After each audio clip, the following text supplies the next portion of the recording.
కుక్క అరవదు అన్నట్టు చెప్పేవాడు చెయ్యడు, చేసేవాడు చెప్పడు అని గట్టిగా నమ్మిందేమో. నమ్మకపోయినా పర్వాలేదండి. కావేరి నమ్మడం నాకు ముఖ్యం కాదు. కావేరిని బయటికి తీసుకురావడమే నాకు ముఖ్యం.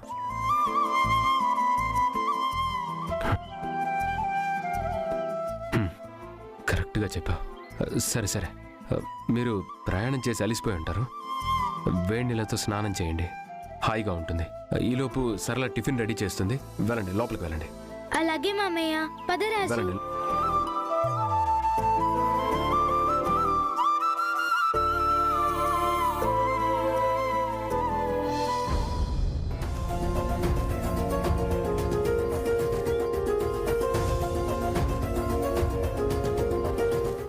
సరళ, ఆ టిఫిన్ సంగతి ఏంటో చూడు.